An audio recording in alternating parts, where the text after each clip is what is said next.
আসসালামু আলাইকুম viewer, Jitu cooking হাউসে সবাইকে স্বাগতম। ঘরে থাকা সাধারণ উপকরণ দিয়ে আজ আমি তৈরি করে দেখাবো বাঁধাকপি দিয়ে মসুরের ডাল ভুনা। সাধারণ উপকরণ দিয়েও যে এত মজার একটি রেসিপি তৈরি করা যায় তা আপনারা বাসায় একবার ট্রাই করলেই বুঝতে পারবেন। আশা করি আপনাদের কাছে ভালো লাগবে, আর ভালো লাগলে আমার চ্যানেল প্লিজ সাবস্ক্রাইব করতে ভুলবেন না, প্রিয়জনদের সাথে শেয়ার করবেন। আসুন তাহলে দেখে আসি পুরো রেসিপি। এই রান্নাটা করার জন্য প্রথমেই আমি মেজারমেন্ট কাপের হাফ কাপ মুসুরি ডাল নিয়ে নিলাম। আপনারা চাইলে কিন্তু এটা মুগ ডাল দিয়েও করতে পারেন। এখন এর মধ্যে নর্মাল পানি দিয়ে ডালগুলোকে আমি ভালো করে কষলিয়ে ধুয়ে নিব। এবার চুলায় একটি হাঁড়ি বসিয়ে ধুয়ে রাখা ডালগুলি দিয়ে দিয়েছি, আর দিয়ে দিলাম মেজারমেন্ট কাপের 2 কাপ পানি। এখন এর মধ্যে দিয়ে দিলাম হাফ টি স্পুন লবণ, আর হাফ টি স্পুন দিয়ে দিলাম হলুদের গুঁড়া।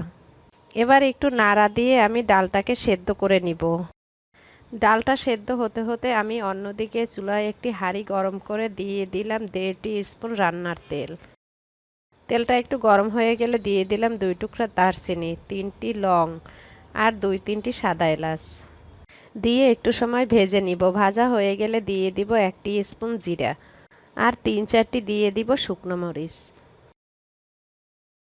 এবার সব কিছুকে আমি আবারও 30 সেকেন্ডের মতো ভেজে নিব।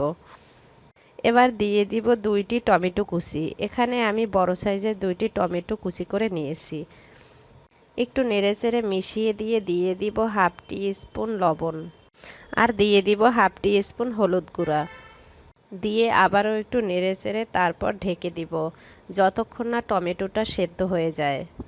এই সময় চুলার আঁচ কমিয়ে রাখতে হবে। এইদিকে ডালের পানিটা সম্পূর্ণ শুকিয়ে গিয়েছে, আর ডালগুলিও সেদ্ধ হয়ে গিয়েছে। এবার আমি ডালগুলোকে নামিয়ে নিব। ফিরে এলাম 2-3 মিনিট পর। এই যে দেখুন ভিউয়ার্স, আমার টমেটোগুলো গলে গিয়েছে। এখন আমি দিয়ে দিব কুচি করে রাখা বাঁধাকপি। এখানে আমি ছোট সাইজের একটি বাঁধাকপিকে 4 ভাগ করে তার 1 ভাগ কুচি কুচি করে কেটে নিয়েছি। তারপর ভালো করে ধুয়ে পানি ঝরিয়ে নিয়েছি।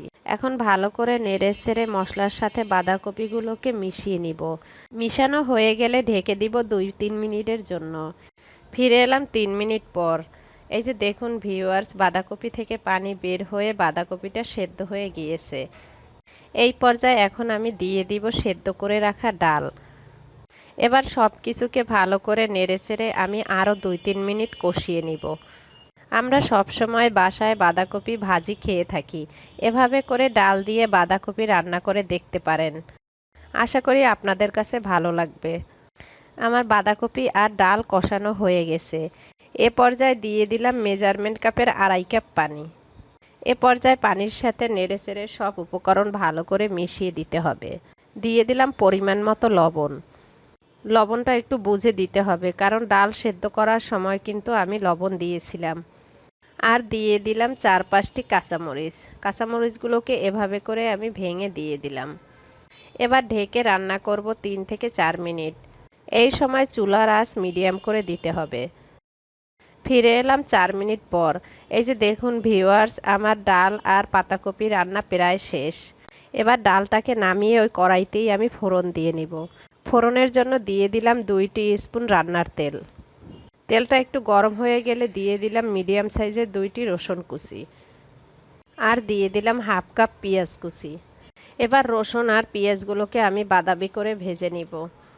যখন ভাজা হয়ে যাবে তখন এর মধ্যে দিয়ে দিব নামিয়ে রাখা ডাল। এবার এভাবে ভালো করে নেড়েচেড়ে বাগারের পেঁয়াজ রসুনের সাথে ডালগুলোকে মিশিয়ে দিতে হবে। মেশানো হয়ে গেলে দিয়ে দিব কিছু ধনেপাতা কুচি। তৈরি হয়ে গেল বাঁধাকপি দিয়ে মুসুরি ডাল ভুনা। এবার চুলাটা বন্ধ করে আমি নামিয়ে নিব। ফিরে আসছি পরিবেশনের পর। এই যে দেখুন ভিউয়ার্স, তৈরি হয়ে গেল ভীষণ মজার একটি রেসিপি। আশা করি আপনাদের কাছে ভালো লাগবে। বাসায় একবার হলেও ট্রাই করবেন। আর আমার রেসিপি আপনাদের কাছে কেমন লেগেছে আমাকে কমেন্ট করে জানাবেন।